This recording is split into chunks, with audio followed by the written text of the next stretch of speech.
everyone, back with more Genshin. Gonna be checking out the Archon quest from in this stream. So before I do Staring that, into let my me just quickly check my these alerts.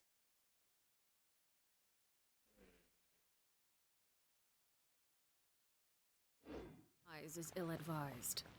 I can't promise you'll like what you see.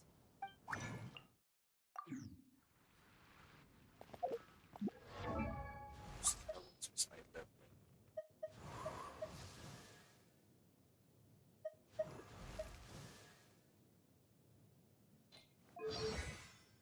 Oh, you're done.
Add Astro.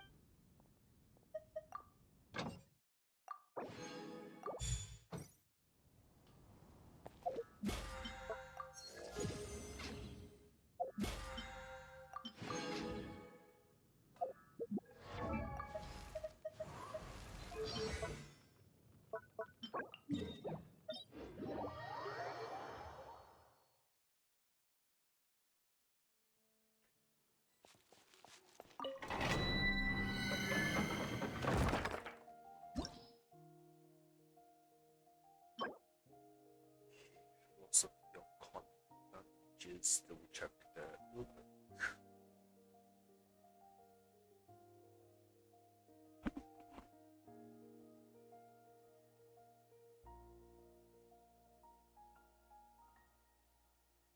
Yep, that's correct.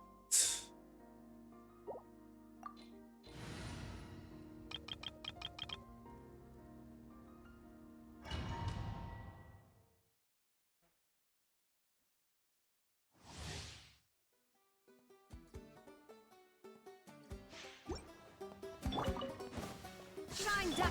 Adaptive process. Bow your head.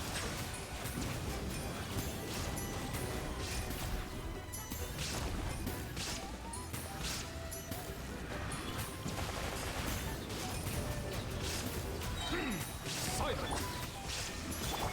Up to the freeze.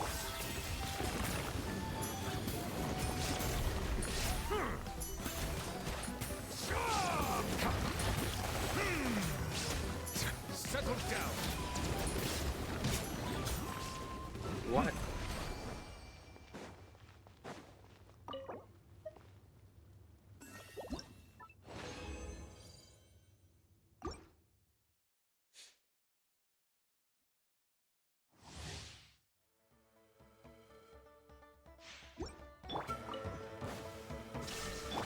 Adaptive process. Bow your head. Let the mighty be humbled.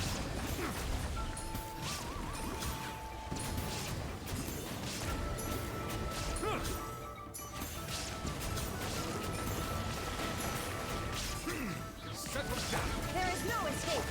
A little amuse. That's easy.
So, fighter,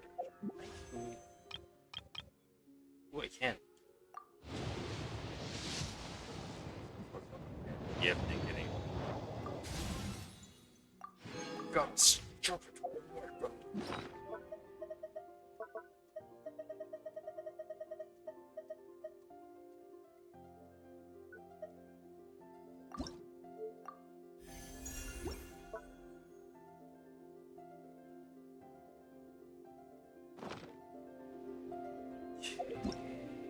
That's slow.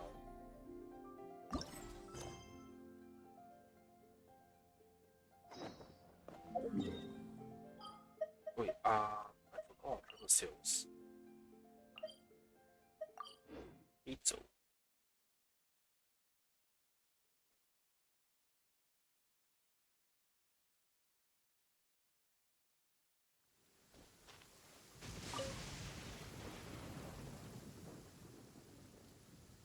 Quite the slippery branch, but there's no such thing as there's no trace. How's the case coming along? I seem to have run into a minor snag. They are a bit sharper than I anticipated. Not only do they have a whole pile of middlemen who don't even know each other, but their sales channels are all one way. It's time to find a new angle. Oh, that was a very short one.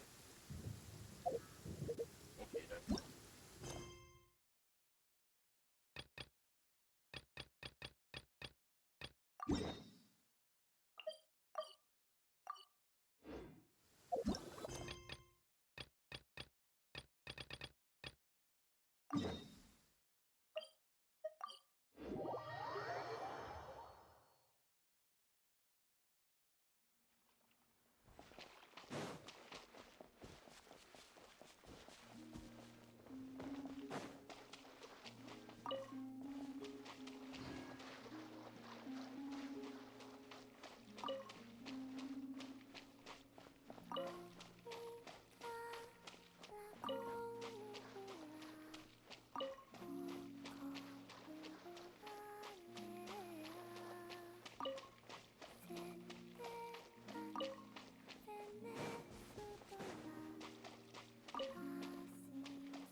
This one's for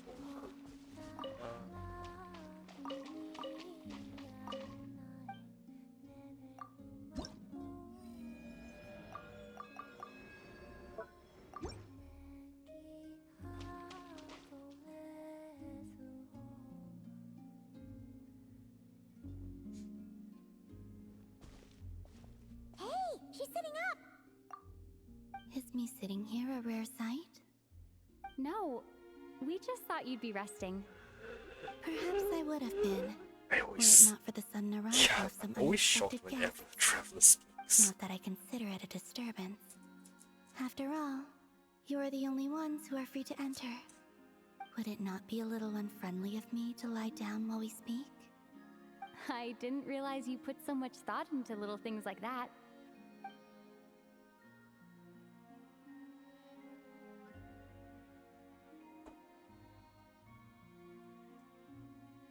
Only sometimes. There have been moments lately where I think about you and your companions. They are warm, mysterious, and cozy memories. Very few of my past memories are anything like that. They say that travelers return home bearing bags full of souvenirs. But my luggage was empty, and I believed it would stay that way. Return home? So, you're still planning on returning to the moon? Yes. This planet continues to reject me, reminding me that I do not belong here. If I remain into that, there will come a day that I disintegrate. And I don't mean reduced to dust, or turned into food for the flowers. I mean, I will cease to exist entirely. Alright then. Well, we're sure gonna miss you. But it sounds like we'll have to say goodbye. How do you intend to return? The Moon Prayer Night is soon to arrive. On that day, the moon will be closest to Devat. The Kuvaki in this land will reach its peak at that time. I merely need to grasp the tide, and with relatively little effort. Oh, Paimon gets it! It'll work like a slingshot! You make it sound like she's gonna get blasted up to the moon. If I did that, I suspect I would crash into the false sky. I will be using a much gentler approach. But I do like the analogy. It's fun. You see? She gets Paimon's sense of humor. In the blink of an eye, the time has come to part ways. It does feel that way, doesn't it? Time seems to fly fastest when you are enjoying it. I have always thought of myself as a wanderer on this earth, and it has never expressed any desire to keep me here. Yet, just as I plan to depart, it tugs at my arm. Is this a gesture of affection? Or is the world mocking me? Oh.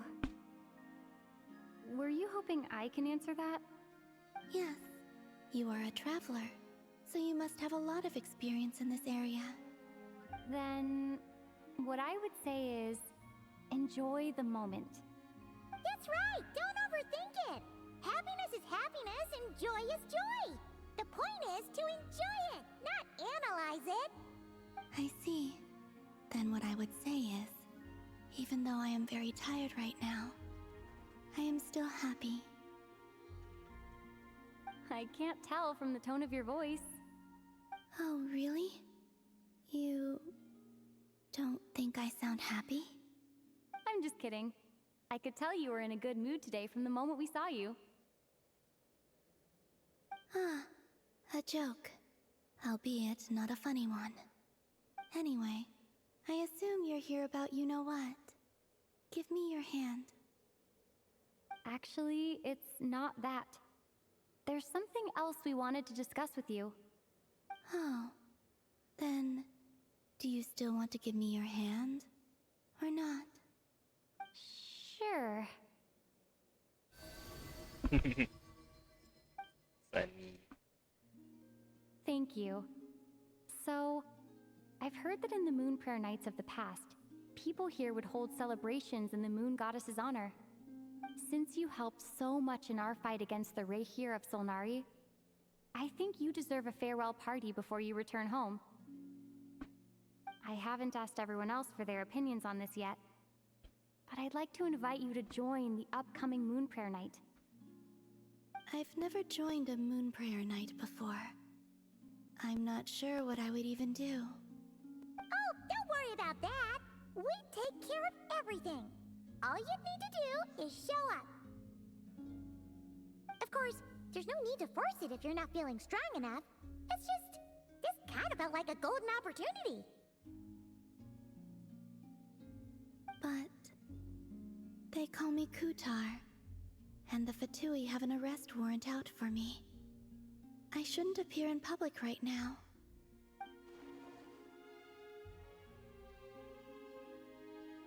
Yeah, there will definitely be complications, but I'll make it work. You have my word. Yeah, we got your back! Well, she does. Paimon's actually not too sure what she's planning. All right, if you're sure. I will not refuse your invitation. I suppose it wouldn't hurt to pack a few more sights from this world into my suitcase before finally learning what my homeland looks like. Oh, if you see Lauma, please tell her that my answer to the question she asked me is neither yes nor no. Rather, it is, there is no need. That was kinda cryptic, but sure. Guess it's between the two of you. We'll pass along the message. Bye for now!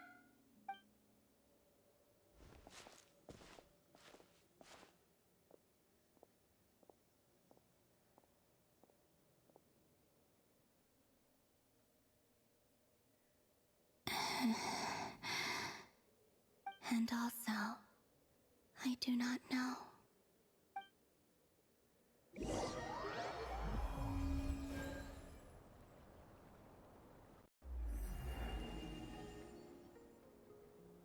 Since she's agreed to join the festival, let's go see who else wants to take part.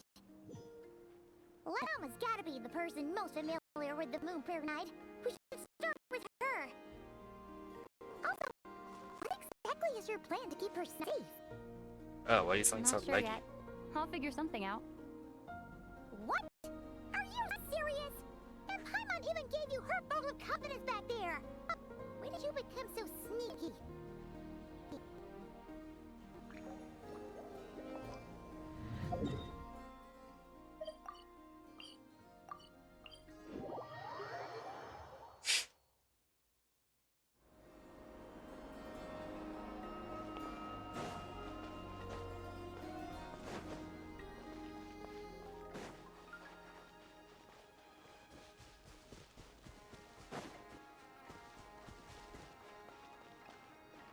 Ooh, Archon.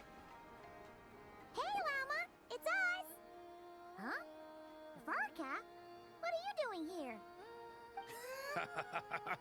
Beats me. I had a bit too much to drink last night, and when I woke up, I was on Hisi Island. Mr. Varka is helping to oversee Nasha Town's preparations for Moon Prayer Night. He is here to go over some details regarding the decorations and custom cloth designs. Right, yeah, that too. What do you mean, that too?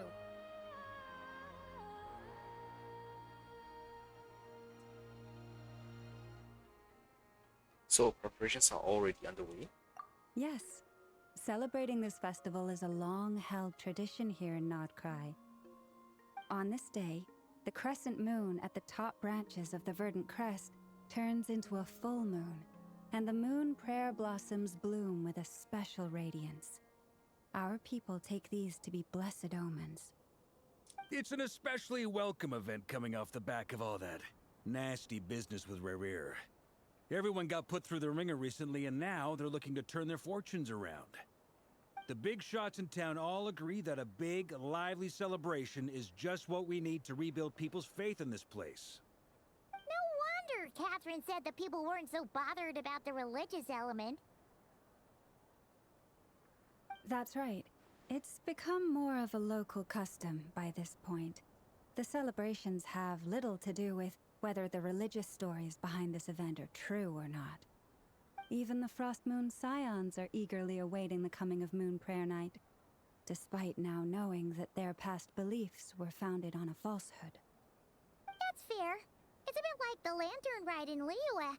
It's a chance for people to enjoy themselves, not debate the existence of the Adepti.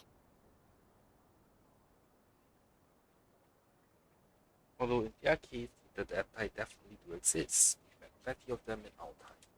Oh, one other thing. We just went to see Columbina. We went ahead and invited her to take part in the festival this time. Hope it's okay. Wait, so... you mean she agreed to it? Huh. That's quite a surprise.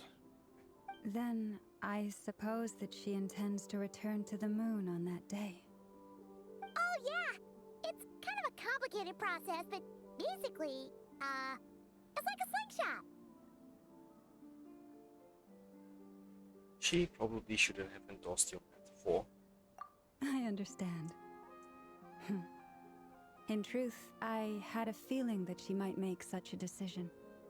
Well, if Kuthar has decided to participate in the festival, we should prepare accordingly. Yeah, exactly. She was saying how it could be risky for her to show her face in public. We were wondering if there was any way we could hide her. Unfortunately, the people who carved the statues did an excellent job of capturing her likeness. It will be very challenging to hide a goddess whose face everyone is so familiar with. Darn! We may have bitten off more than we can chew here. Nah, don't sweat the small stuff. We can handle that. Huh? Are you saying you have a plan? Not as such, no, but the most important thing with a festival is to keep the mood light and your spirits up. You can't go preparing for a festival with those long faces. You'll never convince anyone to enjoy themselves. The Mondstatter spirit is strong with this one. As it happens, I agree with Mr. Varka. Let's start by making our appreciation for Kutar the beating heart of the festive atmosphere. And who knows? Once we get the ball rolling, perhaps everything will just fall into place. Hey! Did you catch that? Llama said the thing! Or close enough, at least.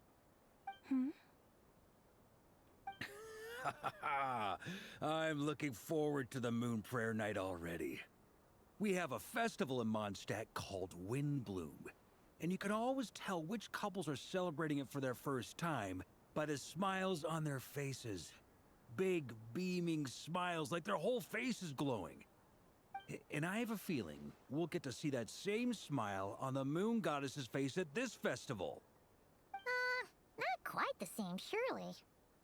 Anyway, I'll take care of business in the city, but I'll have to leave the decor up to you and the Frost Moon Scions.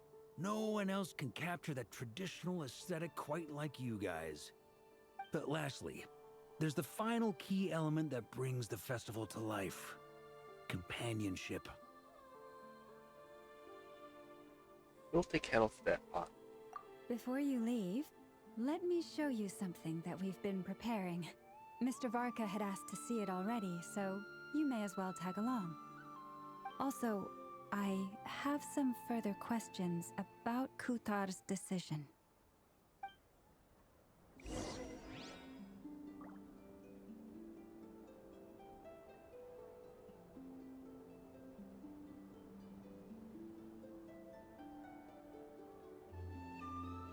That's cute.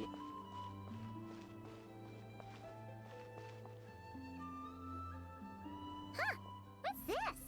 They sure look like they're having fun. I believe so. Kuhenki seem very skilled at playing drums like these, although I'm not sure where they learned it from. Maybe it's an innate talent? In their eyes, they're probably just playing with toys.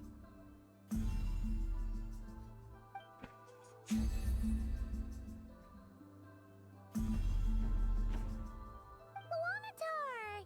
You wanna play too? Guess not. Yeah.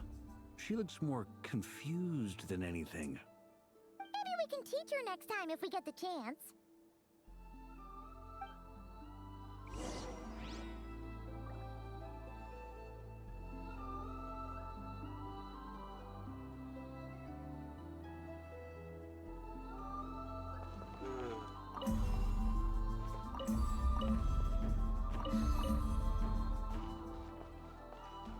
What are these floaty things?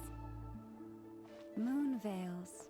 We hang them from buildings in the city during the festival. Ooh, it's When pretty. you look at the sky through them, it creates a lovely misty effect. That's pretty.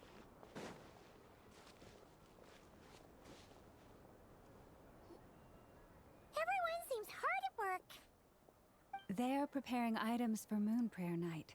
For instance, the sculpture being made over here, Mr. Varka and I were just finalizing the details of where it will be placed. Ah, there she is. I didn't know the finished article would be so large. Not to worry, though. All the necessary arrangements have been made. Just let me know once it's ready, and I'll get some people to ship it over. You have my thanks. And over here, we are preparing a very traditional confection. Oh, look at all these colors! It looks great! Can Paimon try one? Of course. I have a feeling you'll like it a lot. You bet! Sweets and treats are Paimon's favorite! If you included those in the Feast of the Moon, I bet Paimon would have joined the Frost Moon Scions by now. There will also be verdant crests like this present in Nasha Town during the festival. The timing of Moon Prayer Night is not completely set in advance. We make a rough estimate, then observe the changes in the verdant crests and moon prayer blossoms to guide us. As such, the wait itself is a fun feature of this particular festival.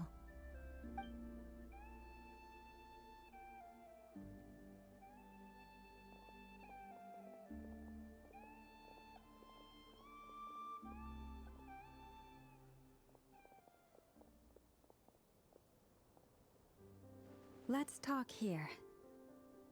To tell the truth, I am very surprised to hear that Kutar is willing to participate in the festival. I once asked her if she'd be willing to stay with the Frost Moon Scions.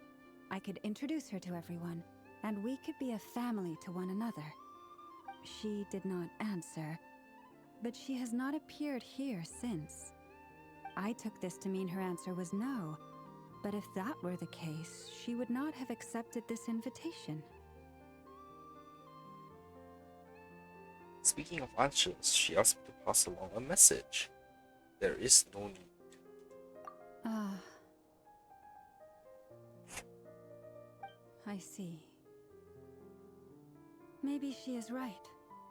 Maybe the Frost Moon Scions of today no longer need a moon goddess. But my wish was not for her to come here and be worshipped as a deity. I simply wanted to offer her a place to stay. I'm sure she believes that showing herself here might invite Fatui intervention, and as such, she does not wish to cause us trouble. But what really pains me about all this is that this is her birthplace.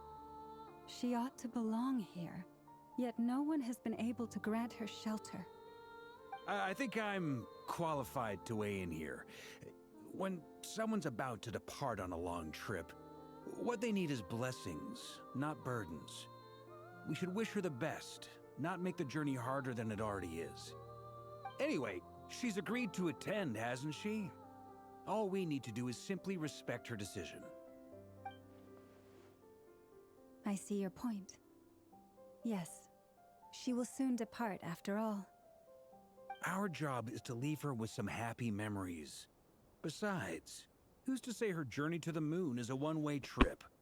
It's not like she can't come back and visit if she wants, right? Paimon agrees wholeheartedly.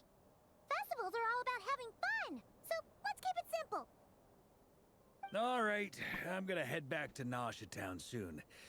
Want to come with? I'm guessing you have some other folks to visit there.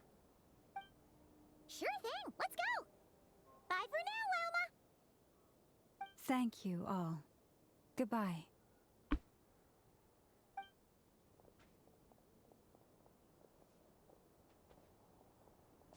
Traveler needs blessings, not burdens.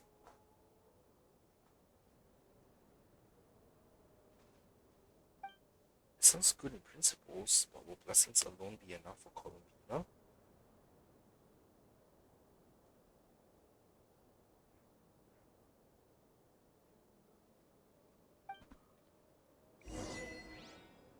When the stone is lifted, I will have to click new achievements.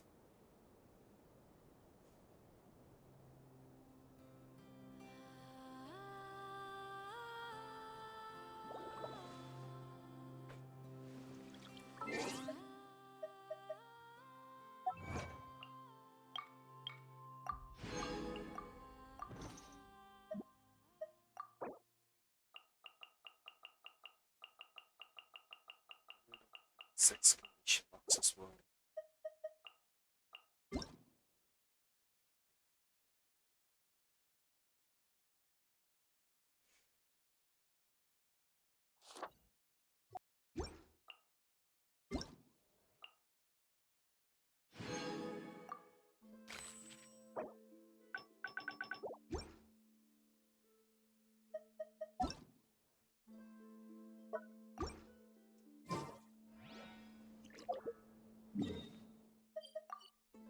Can I still not do Ceramic Chronicles?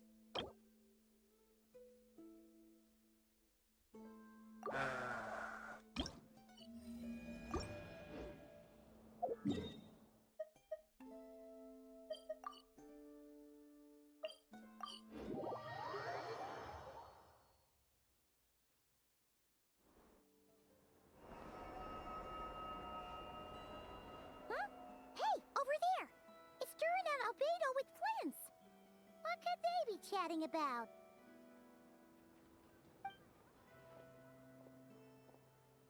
Your guess is as good as mine. Ah, Grand Master, and the Traveler and Paimon. Hello there. It's been a while. Perfect.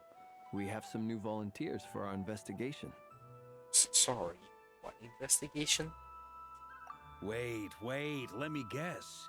The righteous Lightkeepers are finally ready to hunt down the Abyssal Dragon? Yes, that too. Yeah, right. Oh, wait. Why does everyone keep saying that too? Well, to be precise, the facts match, but not the causality. Wait, so I guessed right? Half right. Don't act so impressed with yourself.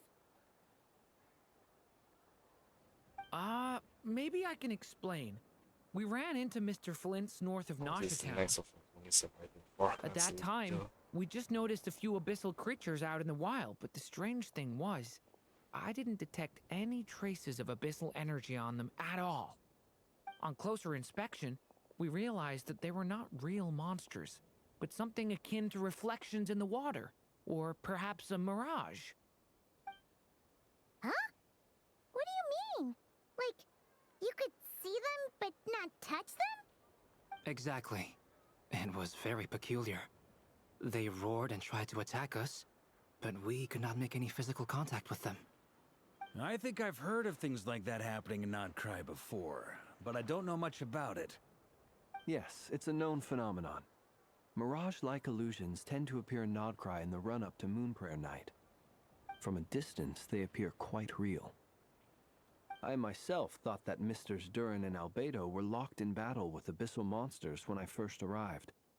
But after sharing intel and investigating a little further, we can confirm that these illusions are harmless. There is no great cause for concern. I see. I'm glad they went through. All the Mirage stories I've heard are either animals, rocks, or small houses. Abyssal monsters, though? That's a first. It's a first for me, too. So I'm planning to look into it further just to be on the safe side. I intend to inspect a few more locations. What about you two? Any plans? Alice contacted me a few days ago. She'd like me and Durin to assist her with an experiment. But we lost contact shortly after receiving the message. I'm sure that comes as no surprise to anyone familiar with her. We don't know when the wind will blow, yet when the wind blows, we will know.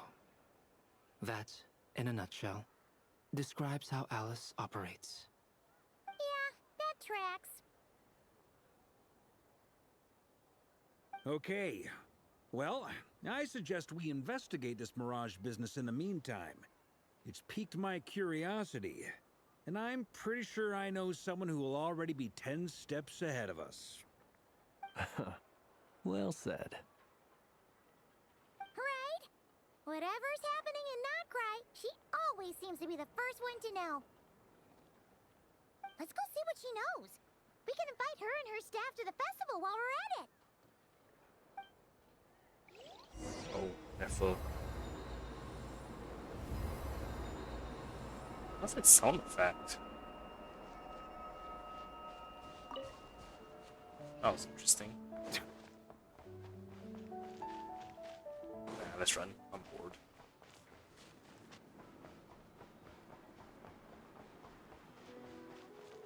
I don't have to do this for example. Robots really are a wonderful invention. They make the best leisure companions anyone could ask for. What do you mean? Well, they are a real help when I'm working, but where they truly shine is when it comes to providing emotional value. Working with robots helps reduce the stress of working, but playing games with them is even better.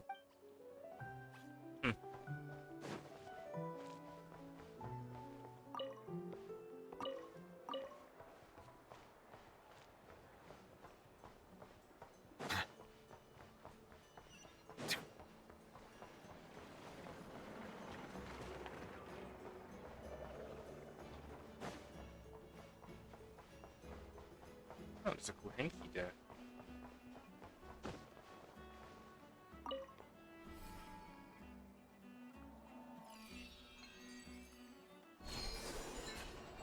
Is this really added? Or is it just another path up? I think it's just another path up.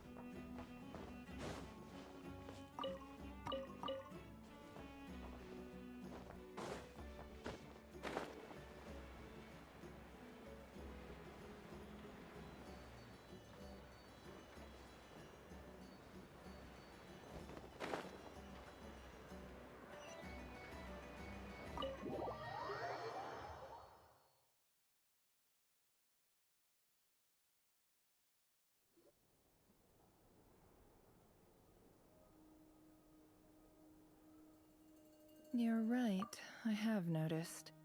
There's certainly something a little fishy about this situation. Only a little, though.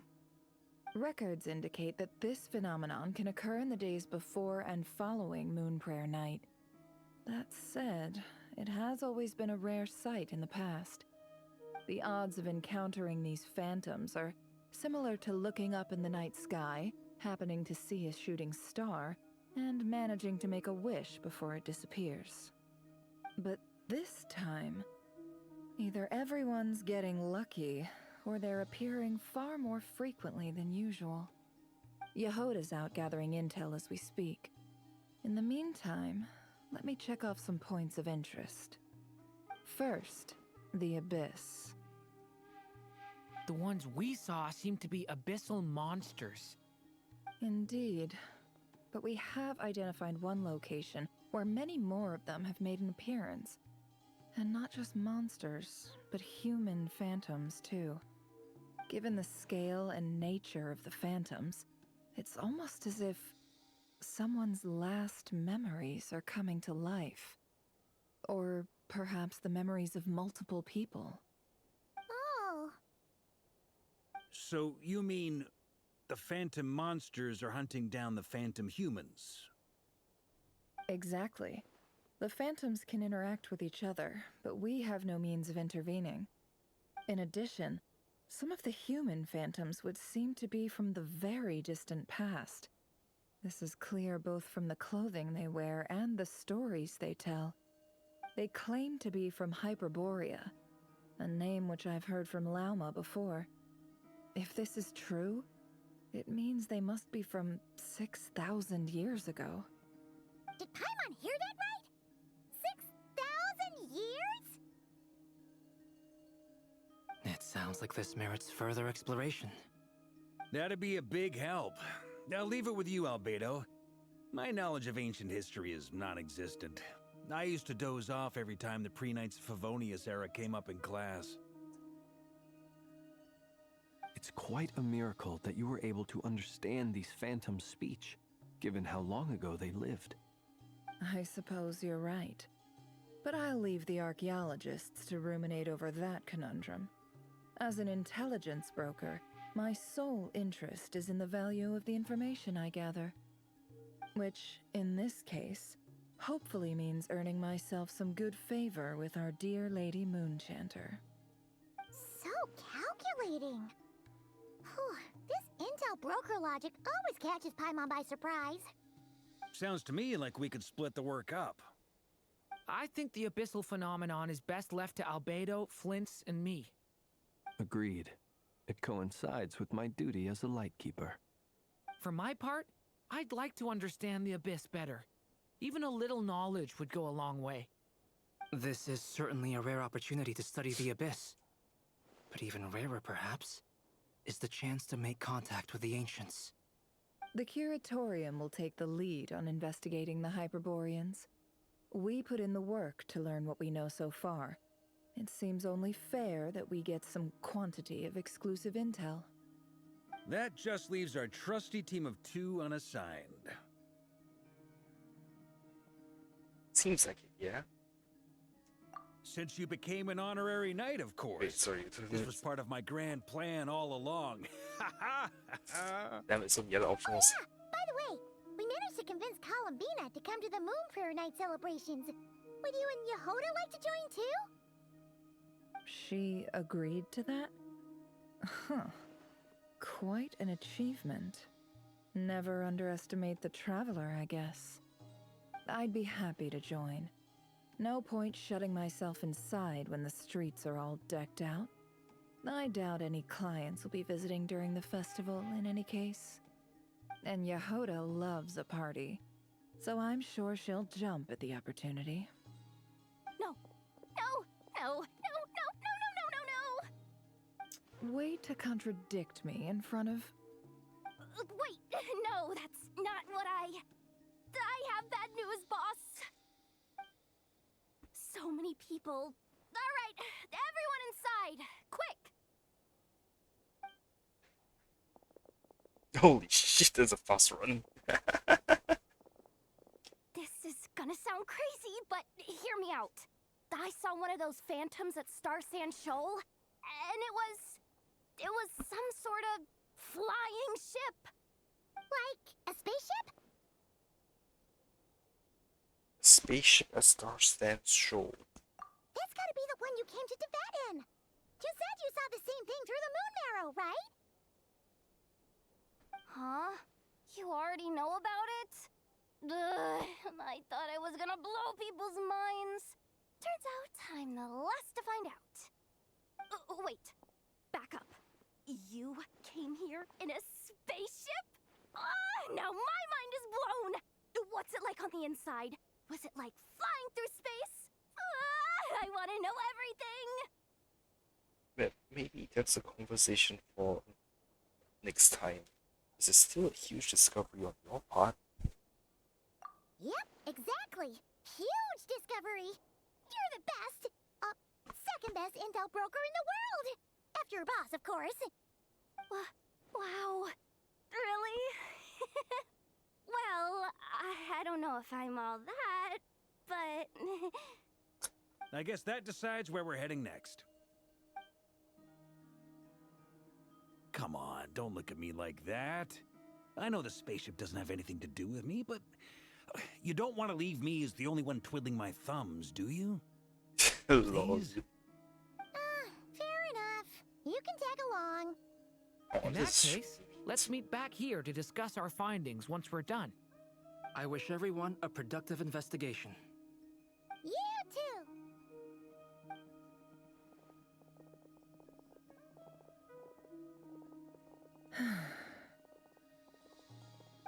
What's up, boss? Aren't we gonna head out? Tell me, Yehoda, when did the curatorium start giving out intel for free? Oh, sorry, boss.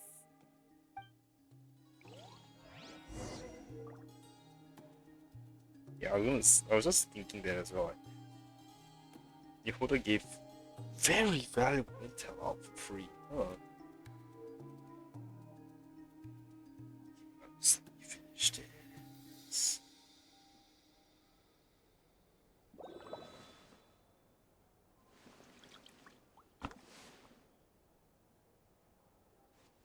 Alright. We can't unshare information any more than water spilled on sand can be put back in the bucket. I'll just have to balance the books some other way. Please, boss. There's gotta be another way. Who knows? Depending on what they find, maybe this will work in our favor. Please don't find me. Please. I mean, we could help by just immediately paying a fair sum for it, but for Yehoda. Right, Star Sand Show.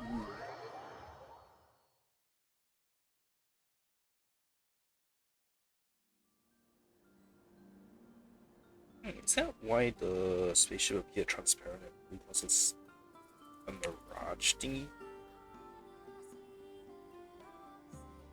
6,000 years ago, isn't it?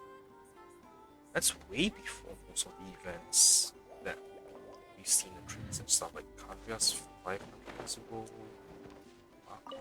Ooh, one of these is missing.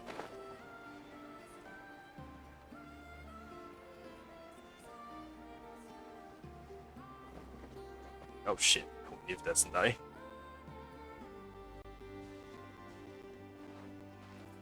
Well, what do you know? Yehoda was right on the money. This Phantom really is your spaceship. But that's so weird. Why would it show up here? Is it some kind of projection? Or a ghost? Like, maybe it no longer exists, but somehow it left an afterimage? I'm not sure either. Ah, you're already here. Miss Lauma, what a surprise. I thought you were busy with festival preparations. I was, until one of our people informed me that a strange sight had appeared at Star Sand Shoal. No one's ever seen something quite like this before. I thought I should see it for myself. Same here. Oh, so we heard that these things appear around the festival period. Any idea why that is? Unfortunately not. We have very limited information about them, since they can't be interacted with. And no human phantoms have ever made an appearance before now. The most we've been able to deduce is that these sightings appear to be connected to the increase in Kuvaki energy around this time. Let's look around and see what we can find out. Yeah, seems like that's all we can do. This is all so confusing. Allow me to lend you a hand.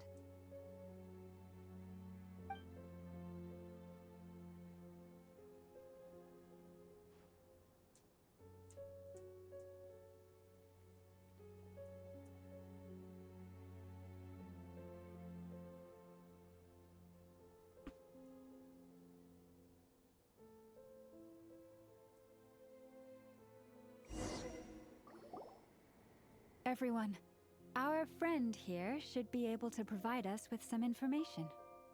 Is that a phantom Rhymehorn deer? I've heard about how the Frost Moon Scions live in harmony with the animals and can even communicate with them. That's coming in handy now, for sure. Okay. Yes, I understand. Then how about this?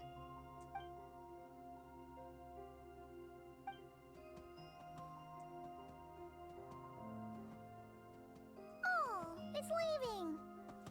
It appears to share our curiosity about this giant spaceship, so I asked it if it wouldn't mind investigating along with some friends.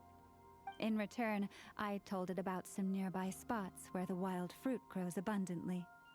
We may live in a different era from these phantoms, but I trust that the terrain, climate, and ecology here are more resistant to the effects of time than some things are. Let's give them a moment and hope for the best. After a few moments, the Rhymehorn deer and its companion returned happily. All back together? Must have been a lot of fruit. Indeed. Now let me ask them some questions.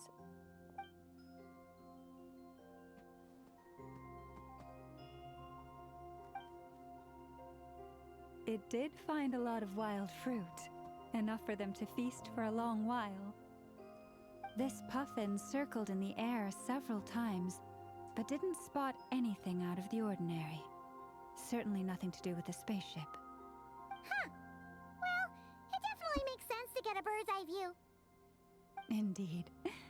Other than that, I was also thinking that the world these phantoms see is also different from ours. Oh, I get what you mean. The wild fruit exist in both times and spaces, but there might also be things that only exist in that space-time, which we can't see. Because we don't see the outer world, we only see small fragments. Good point. Great thinking, Lauma. Blunthorn rhinos can use Kuvaki to shift great rocks, but this one says it couldn't get that ship to budge by even an inch. The sniffer mole tried too, but despite being a skilled digger, it could not get through. They say that the spaceship looks robust and undamaged. It seems completely impervious to any and all attacks. Whatever lies within is well defended from harm. So, just like us humans, there was nothing they could do about this spaceship either. Yes. Still, they deserve our thanks. We are grateful for all your efforts, dear friends. Now go, and enjoy your feast. I've noticed some other human phantoms gathered nearby. Come on, let's go talk to them.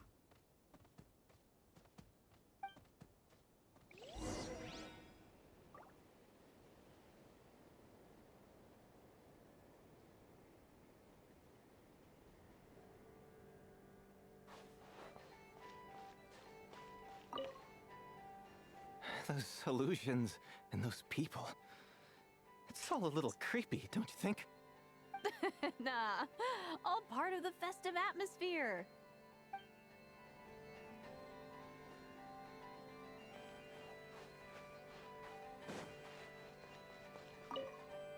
Have you ever seen anything like this? Nope. Never seen or heard anything this weird.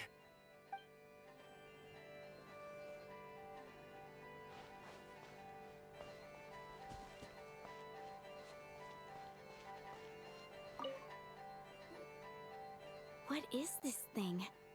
I've never seen it move, and there's no way to get inside. Goodness knows. My grandpa says it's been sitting here at least since his grandpa was still alive. What about his grandpa? Did he say anything to your grandpa's grandpa about it? Huh? I don't know. In all likelihood, it was here back then too. Hard to imagine something this huge could move. Guess that means that as far as they're concerned, this ship's been around a long time.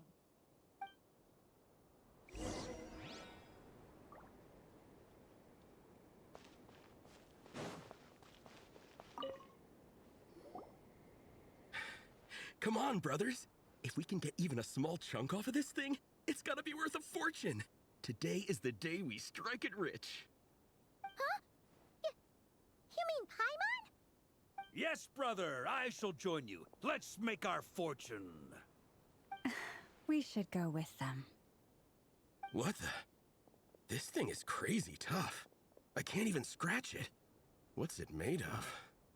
Sorry, brother. Looks like we'll have to seek our fortunes elsewhere. Enjoying yourself? I was just seeing if I could influence this phantom's perception by playing. But nope, no dice.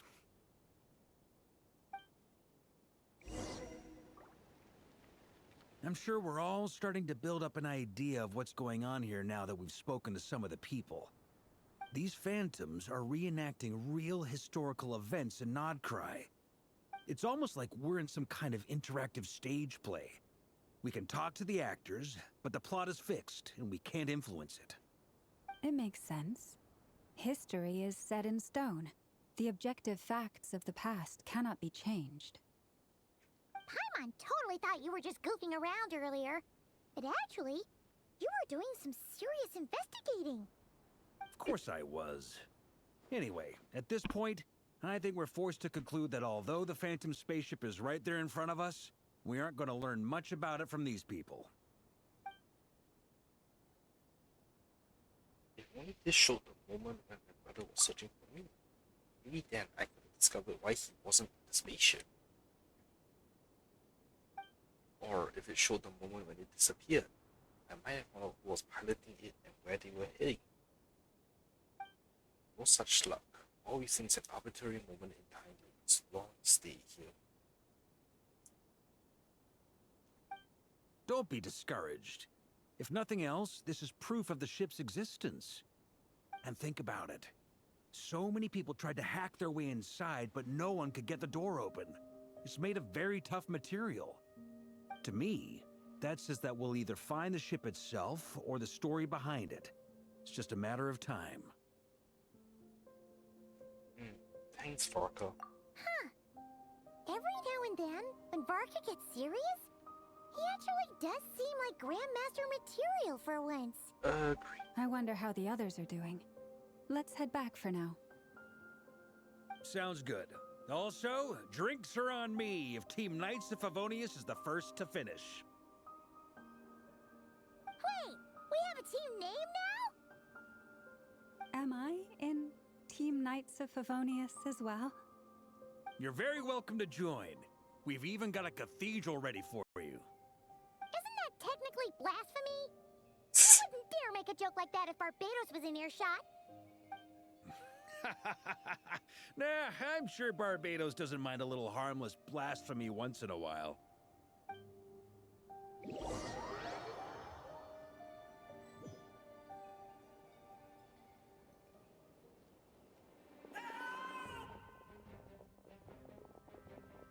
Oh, no! Get away! Oh.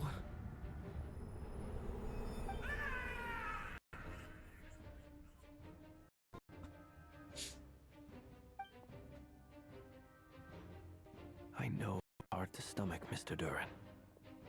But as I'm sure you've noticed, there is nothing we can do to intervene in that which unfolds before us. But we have to at least try. And try you have. But are you aware of how many unsuccessful attempts you've made now? I wasn't keeping count. I'm afraid this is the 39th failure so far. Or the 5th if we're only counting this particular victim. Damn, Durin. There are no indications that these phantoms may be altered in any way. You seem to have calmed down a little. I'll make us a fire. You should rest and have some water. Feeling any better now, Mr. Durin? May I ask a few questions? Be my guest. What exactly are we witnessing here? What happened to those people? My guess would be that we are seeing Nocturne during the Conrian Cataclysm. Would that be accurate? Conria. That is correct. As you know, once the Abyss senses even the tiniest crack, it floods in and spreads like wildfire. There was a time in the distant past when it permeated all of Nocturne, causing immeasurable harm. The people paid a terrible price to heal this land. Then, 500 years ago, the whole of Teyvat suffered an abyssal disaster. Once more, Nocturne was dealt a devastating blow. I see. In the face of the abyssal onslaught, all were like grains of sand tossed around by a tidal wave. Be they human, fae, or god. The moment you witnessed is but one drop in a whole ocean of catastrophe. All right. I guess that answers my second question, too. I wanted to know why there's nothing I could do to help them, and that's because what we are seeing is history. That would be my guess as well. As I understand it, history and fate are not all that dissimilar. The latter may be unseen to us, but both are immutable. Yes. Fate was determined long, long ago. I still have a couple of other questions for you, Mr. Flint. You mentioned more than one abyssal disaster that has struck this land in the past. How can you be sure that what we're seeing is from the Conrian incident? And also, how are you able to stay so calm when you're talking about these events? From everything I know about you, you're not cold or ruthless, and you're not indifferent to the suffering of others. Alas, I am forced to show my age. I must be 600 or 700 years old by human measure.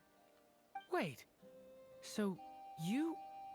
One is not easily moved by history when one has witnessed the truth firsthand. I'm sorry. You needn't apologize. Your passion is a good thing to have. Treasure it, because someday you may find it in terribly short supply. Now, at the risk of offending you, I have a question in return. Your curiosity toward the Abyss, is it born from hatred or because you sense its call? I only ask because I kept a fragment of Rarir's body in my lantern for a short time. specifically his heart. So I know what a burden it can be to carry the abyss with you. And I hear its power growling from somewhere within you. In my eyes, your mere existence is a miracle. My honest answer is I don't know. I don't think I have the confidence to say for certain. What I will say is the abyss is not the only issue that haunts me. Even before I became who I am today, the question dogged me constantly. Should I even exist at all? My doubts remain unresolved. But when we fought Rerir, something became a little clearer to me. Sometimes it is the darkness within us that allows us to achieve the impossible. I certainly got the sense from your 39 attempts that you were trying to achieve the impossible. It sounds like you've resolved to see the truth for yourself. Absolutely. In that sense, he and I are quite similar. Then I wish you every success. I look forward to the day of your transcension. Well, if everyone's caught their breath, I suppose we should head back. Oh, and one last thing. I'd appreciate if you kept our discussion about history a secret.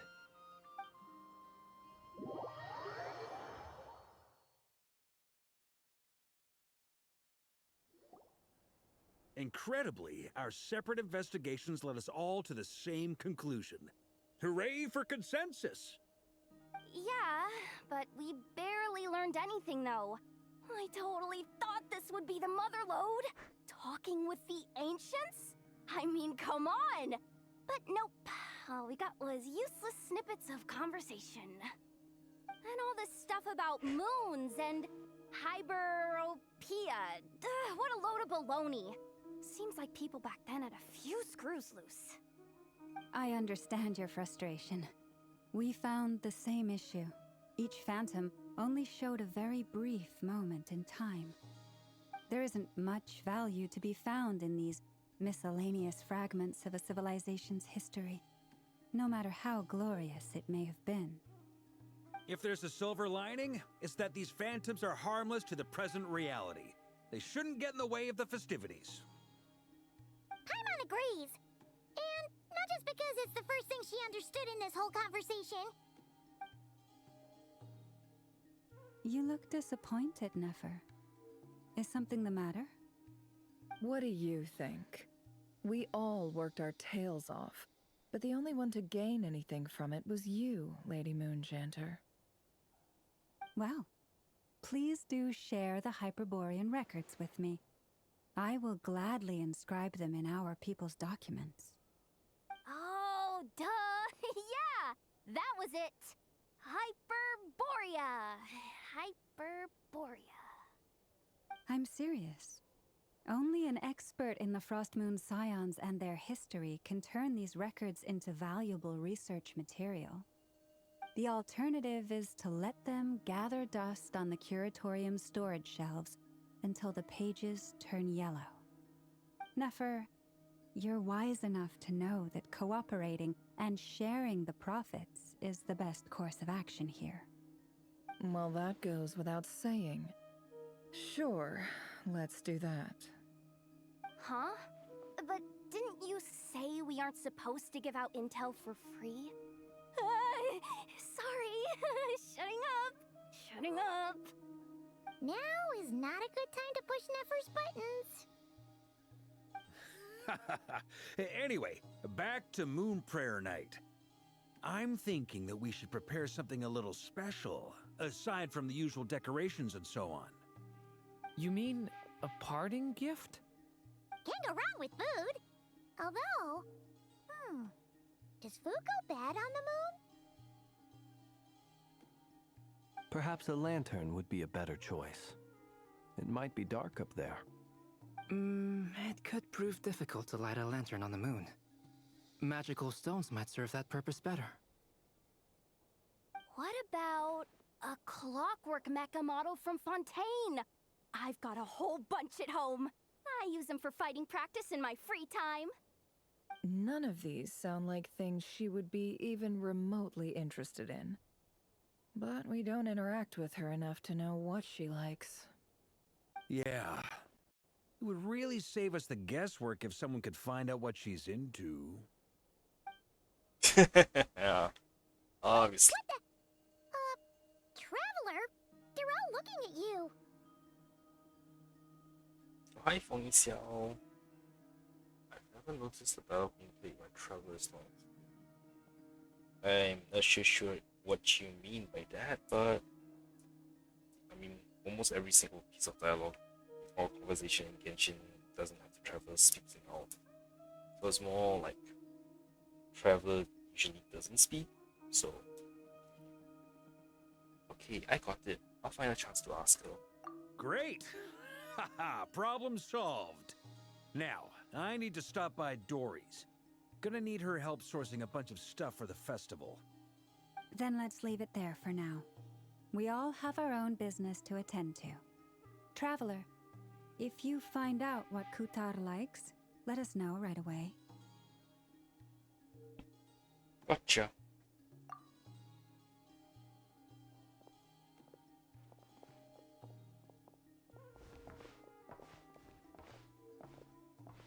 Is something the matter? That's my line, Durin. You seem a little down. I'm fine. It's just... I'm still feeling a little rattled after witnessing the horrors of the Abyss. But it's okay. This is something I have to work through. I'll be alright. Thanks for your concern. Well, don't put too much pressure on yourself. If you ever feel like something's wrong, physically or mentally, we're here to talk. Don't forget, I'm a knight of the Favonius. You can always rely on me. Come on. Stop treating me like a kid.